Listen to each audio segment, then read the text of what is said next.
सन्यासी बनने की और किन्नर अखाड़े की महामंडलेश्वर बनने के बाद अब घमासान छिड़ गया है। वो सन्यासी क्या बनी, तनातनी शुरू हो गई। अब किन्नर जगत गुरु हिमांगी सखी ने सवाल उठाए हैं। हिमांगी सखी ने क्या कुछ कहा है, आपको सुनवाएंगे। यमाई ममता नंदगिरी, ये जो बदलाव हुआ है इस पर क्या कहना चाहेंगे? मैं ये कहूँगी, कई सारे फिल्म जगत से लोग यहाँ आए कुंभ में, मैंने आज तक कभी किसी पे कोई कमेंट नहीं किया, कोई बात नहीं किया, मगर जहाँ तक ममता कुलकर्णी की बात आती है, यमाई ममता कुलकर्णी बन गई हैं अब, तो बड़ी अच्छी बात तो है, ये नहीं कहूँगी, मगर एक चीज़ है, समाज को आप कैसा गुरु दे रहे हैं वो भी तो वहाँ भी तो एक दृष्टिकोण हमें डालना चाहिए कि समाज को हम ऐसा गुरु दे रहे हैं जिस गुरु का बैकग्राउंड जो डी कंपनी के साथ रहा हो, जो ड्रग्स के आरोप में जेल में भी रह के आई हुई हो और अचानक से भारतवर्ष के अंदर प्रकट हो जाती है। और सीधे प्रयागराज से हमारे साथ जुड़ रही हैं हिमांगी सखी जी और ऋतु हमारी सहयोगी भी उनके साथ हैं। हिमांगी सखी जी, बहुत बहुत स्वागत है आपका रिपब्लिक भारत में। और काफी सवाल खड़े हो रहे हैं और अद्भुत तस्वीरें जो है वो भी यहाँ पर नजर आ रही हैं। ममता कुलकर्णी जो अब महामंडलेश्वर बन गई हैं, उस पर आपका रिएक्शन? हमारा रिएक्शन ममता कुलकर्णी के ऊपर ये है कि समाज को हम कैसा गुरु देने जा रहे हैं। भाई, महामंडलेश्वर पद एक बहुत बड़ा पद माना जाता है, सम्मानित पद माना जाता है महामंडलेश्वर पद। और हम कहते हैं कि गुरुर ब्रह्मा गुरुर विष्णु गुरुर देवो महेश्वरा गुरुर साक्षात परः ब्रह्म तस्मै श्री गुरुवे नमः। तो हम आज बिना शिक्षित किए ममता कुलकर्णी का बैकग्राउंड पूरा विश्व जानता है, आप भी जानते हैं, हम भी जानते हैं। जब ममता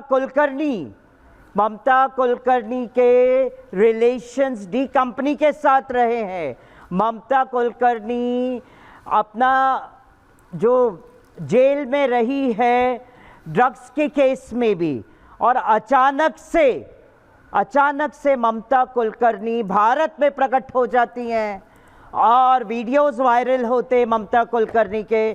कुछ समय बाद कुंभ में प्रकट हो जाती है ममता कुलकर्णी और अचानक से महामंडलेश्वर घोषित कर दी जाती हैं। जी, तो मुझे ये बताइए, समाज को हम कैसा गुरु देने जा रहे हैं? ऐसा महामंडलेश्वर बना रहे हैं, क्या ये अच्छी बात है? मैं समाज से पूछती हूँ। हिमांगी सखी जी, क्योंकि अखिल भारतीय अखाड़ा परिषद रविंद्र पुरी जी महाराजों की अध्यक्ष है, उनकी तरफ से पूरा यहाँ पर सहयोग दिया गया, उनकी तरफ से ये कहा गया कि हम स्वीकार करते हैं, यानी कि ये माना जाए अखिल भारतीय अखाड़ा परिषद जिसमें 13 अखाड़े आते हैं, उनकी तरफ से समर्थन है। तो आप प्रश्न उठा रही हैं, लेकिन एक तरफ संत ये भी तो कहते हैं कि जिसका झुकाव आध्यात्म की तरफ हो जाए वो आ सकता है, वो जुड़ सकता है, तो फिर ममता कुलकर्णी के आने से दिक्कत क्यों? मैं एक चीज कहूं जी कि ममता कुलकर्णी आई आध्यात्म में, उससे कोई दिक्कत नहीं, दीक्षा ले सकती हैं, शिष्य बने, मगर महामंडलेश्वर का पद क्यों? मैं वही कह रही हूँ कि रविंद्र पुरी जी महाराज, क्या रीजन है इसके पीछे? मैं 13 अखाड़ों को रिस्पेक्ट करती हूँ, रविंद्र पुरी महाराज का मैं रिस्पेक्ट करती हूँ, मैं सबके संतन के चरणन की धूली हूँ, मेरी औकात नहीं है, मगर मेरा ये सनातनी होने से एक कर्तव्य बनता है समाज को अवगत कराना कि ममता कुलकर्णी जी का बैकग्राउंड आप देखिए और महामंडलेश्वर का पद आप दे रहे हैं। समाज को कैसा गुरु? समाज को अंधकार की ओर जा रहा है, समाज अंधकार की ओर समाज जा रहा है, ऐसा गुरु समाज को आजकल मिलने लगे हैं। बिल्कुल हिमांगी सखी जी, मेरा सवाल ये भी है कि देखिए आध्यात्म से जुड़ी हुई है काफी लंबे समय से ममता कुलकर्णी, तो ऐसे में अगर सनातन की बात करें तो सनातन यानी कि सभी को अपनाता है, और अगर ऐसा हुआ है तो इसमें क्या दिक्कत? क्योंकि एक लंबा वक्त मैं उन्होंने यही आध्यात्म कहूंगी, से जुड़कर आपने गुजारा एकदम है। सही कहा, सनातन को हम सब अपनाते हैं, वेलकम, सबको गले लगाया जाता है, ऐसी बात नहीं है ना। मगर महामंडलेश्वर का पद एक बहुत बड़ा पद माना जाता है, धर्म गुरु की एक ऊंची पदवी मानी जाती है। आप डायरेक्टली महामंडलेश्वर के पद पे बिठाते, क्या ये अच्छी बात है? ये आप मुझे बताइए। जैसा आप सवाल उठा रही हैं, लेकिन मैं ये कहना चाहूंगी कि जूना अखाड़े के महामंडलेश्वर के साथ वो दीक्षित थी। ये जानकारी दी गई है डॉक्टर लक्ष्मी नारायण त्रिपाठी के द्वारा, जो कि किन्नर अखाड़े की आचार्य महामंडलेश्वर है। उनका कहना है कि वो लंबे वक्त से हमसे जुड़ी हुई थी, दीक्षा उनकी पहले हो चुकी थी, और दीक्षा होने के 2 साल बाद लगभग वो जब वो आई हैं तब उन्हें जाकर के महामंडलेश्वर का जो पद है वो दिया गया है, और उसका पूरा जो नियत होती है जैसे पिंड दान करना, वो सब कुछ हुआ। लेकिन महामंडलेश्वर बनने के लिए ऐसी कौन कौन सी वो परीक्षाएं होती हैं जिसे एक किसी को पास करना चाहिए, वो भी मैं आपसे समझना चाहूंगी। देखिए, मैं एक चीज कहूंगी कि ममता कुलकर्णी किन्नर अखाड़े की महामंडलेश्वर बनी है ना जी, तो किन्नर अखाड़ा नाम क्यों दिया गया? किन्नरों के लिए दिया गया ना, किन्नरों को सशक्तिकृत करने के लिए दिया गया ना, एम्पावर करने के लिए दिया गया ना। तो जूना अखाड़े में माईवाड़ा भी है, तो माईवाड़ा में स्थान क्यों नहीं दिया गया और किन्नर अखाड़े में ही स्थान दिया गया? क्या ममता कुलकर्णी किन्नर है? लेकिन हिमांगी सखी जी, उनका कहना ये है कि मतलब जितना मैंने देखा, उन्होंने बोला कि अर्धनारीश्वर रूप है। मुझे माँ ने कहा कि इसके साथ जुड़ो, इस अखाड़े के साथ जुड़ो, तब मैं इसके साथ आई हूँ, ये उन्होंने कहा है।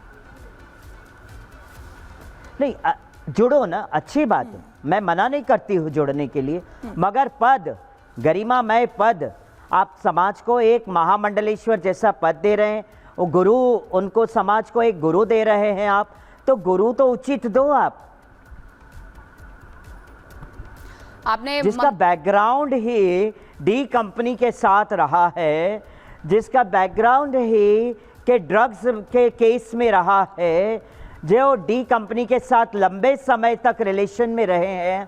बाकी जब बॉम्ब ब्लास्ट हुआ था, डी कंपनी ने जो मुंबई जैसे शहरों में बॉम्ब ब्लास्ट करवाया था, तो सारे फिल्म स्टार छोड़ चुके थे डी कंपनी को। ममता कुलकर्णी एकमात्र ऐसी अभिनेत्री थी जो डी कंपनी के साथ रहीं।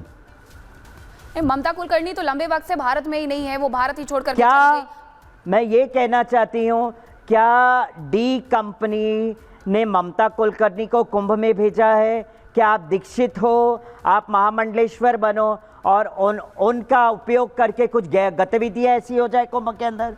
ये जांच का विषय है। बिल्कुल, देखिए जो आप ये सवाल जांच उठा का रही विषय हैं, है। जो आप सवाल उठा रहे हैं, ये बड़े सवाल आप कर रही हैं। आपने ये तक कह दिया कि क्या वो किन्नर अखाड़े गई हैं तो किन्नर है, लेकिन आपको याद होगा कि ममता वशिष्ठ नाम की एक महिला जिसकी शादी 29 नवंबर को होती है, वो खुद जाकर के भी वहां महामंडलेश्वर बनी, उनका पट्टाभिषेक किया गया, लेकिन उनसे इतने विवाद नहीं शुरू होते हैं क्योंकि ममता कुलकर्णी के नाम की आप बात कर रहे हैं। ममता कुलकर्णी पिछले 25 सालों से भारत में नहीं थी, भारत से जा चुकी थी, आध्यात्म की दुनिया से जुड़ी हुई थी, और अगर वापस आकर के दीक्षा लेकर के वो महामंडलेश्वर बनना चाहती हैं तो क्या महामंडलेश्वर नहीं बन सकती हैं?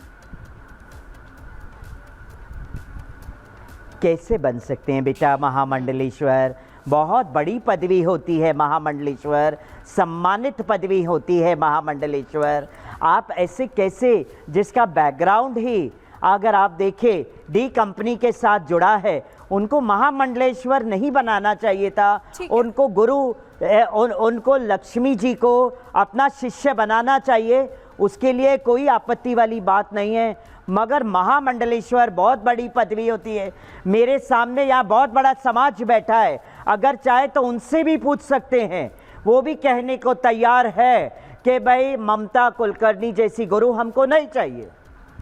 लेकिन हिमांगी सखी जी, काफी समय से वो अध्यात्म से जुड़ी हुई हैं और अब उन्होंने सन्यास को अपना लिया है, यानी कि सनातन के प्रति अपना जीवन जो है वो समर्पित कर पूरी दिया है। तरीके से एक अपनाया प्रक्रिया है। हिमांगी सखी जी होती है जिससे गुजरना पड़ता है और मुझे लगता है कि वो जो प्रक्रिया है, जो परीक्षा होती है वो बहुत टफ होती है, जिससे गुजर कर और तब महामंडलेश्वर बनते हैं।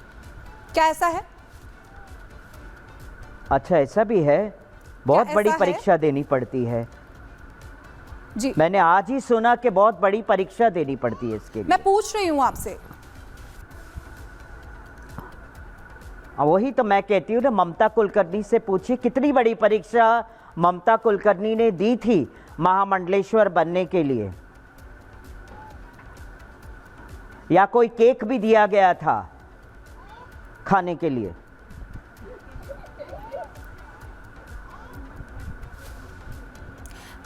हिमांगी सखी जी, मैं हिमांगी सखी जी, एक सीधा सवाल मैं आपसे पूछ लेती हूँ कि अगर महामंडलेश्वर जो उपाधि मिलती है वो महामंडलेश्वर की उपाधि मिलती कैसी है? महामंडलेश्वर बनते कौन है? महामंडलेश्वर होते कौन है? आप अपने शब्दों में वो जरा समझा दीजिए।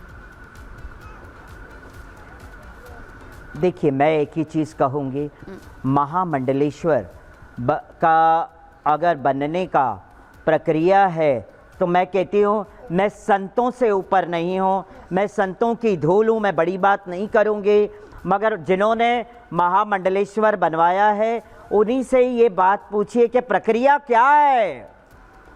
क्या प्रक्रिया केक देने की है तभी महामंडलेश्वर होते हैं, या कोई शिक्षा होती है दीक्षा देने से पहले? जी, आप हिमांगी सखी जी, अब आप बोल रही हैं कि ऐसा होना चाहिए, गुरु ऐसा नहीं होना चाहिए, लेकिन आपकी क्या मांग है? आप क्या चाहती हैं कि क्या होना चाहिए, यानी कि आपका स्टैंड आगे क्या रहेगा इसको लेकर? मेरा स्टैंड यही है, हमें ममता कुलकर्णी जैसी गुरु विश्व को नहीं देना चाहिए। वो शिष्य बन के डॉक्टर लक्ष्मी नारायण त्रिपाठी जी के चरणों में रह सकती है, मगर महामंडलेश्वर बना के समाज को ऐसा गुरु मत दीजिए। बस आप चाहते मैं हैं कि- लक्ष्मी नारायण त्रिपाठी जी के चरणों में वंदन करती हूँ, निवेदन करती हूँ, किन्नर अखाड़े को वंदन करती हूँ, निवेदन करती हूँ। इसीलिए हम लोगों ने मजबूरी में आके, इसीलिए हमने मजबूरी में आके वैष्णव किन्नर अखाड़ा बनाना पड़ा, मजबूरी में आके वैष्णव किन्नर अखाड़ा बनाना पड़ा। बिल्कुल हिमांगी सखी जी, क्योंकि आप खुद भी चाहती की थी कि 13 अखाड़ों के अलावा एक और ये अखाड़ा दर्द है, हमारे जैसे किन्नरों का दर्द समझें। 13 अखाड़ों के अलावा एक और अखाड़ा बने। क्योंकि हम केक नहीं दे सकते खाने के लिए। हिमांगी सखी जी, मैं आपसे समझना चाहती हूँ कि 13 अखाड़ों के अलावा महाकुंभ की शुरुआत से पहले आप चाहती थी कि 14वां अखाड़ा भी बने, आपका अखाड़ा बने, उससे मान्यता मिले, जो कि नहीं मिली। तो क्या उसके पीछे का ये दर्द है? ममता कुलकर्णी आ रही है, बन रही है महामंडलेश्वर। जी देखिए, नहीं, उसके पीछे का ये दर्द नहीं है, मगर एक चीज मैं जरूर कहूंगी, क्या 13 अखाड़े शुरू से थे? पहले 2 थे, 3 हुए, 4 हुए, 8 अखाड़ों का विस्तार हुआ, 8 से 13 अखाड़ों का विस्तार हुआ, और 14वां 15वां अखाड़े को अगर मान्यता मिल जाए तो क्या बुरी बात है, मुझे ये बताइए आप। क्या अखाड़े में पुरुषों के इतने सारे अखाड़े हो गए, तो उसमें से अगर महिलाओं का एक अखाड़ा अलग हो गया, किन्नरों का 2-3 अखाड़े हो गया, तो मैं कहती हूँ अखिल भारतीय अखाड़ा परिषद को दंडवत करती हूँ, प्रणाम करती हूँ। और मुझे ये बताए कि फिर हम कहाँ जाए, आपके अंदर विलय हो जाए? उसके लिए भी केक देना पड़ता है। हिमांगी सखी जी, केक की आप बात करें, कैसा केक? जी, अब केक तो आप भी समझदार है, कैसा केक? अब केक कट गया है तो बट भी गया है, सबने खाया है अच्छा अच्छा केक, मीठा भी लगा है वो cake. Very happy they are all.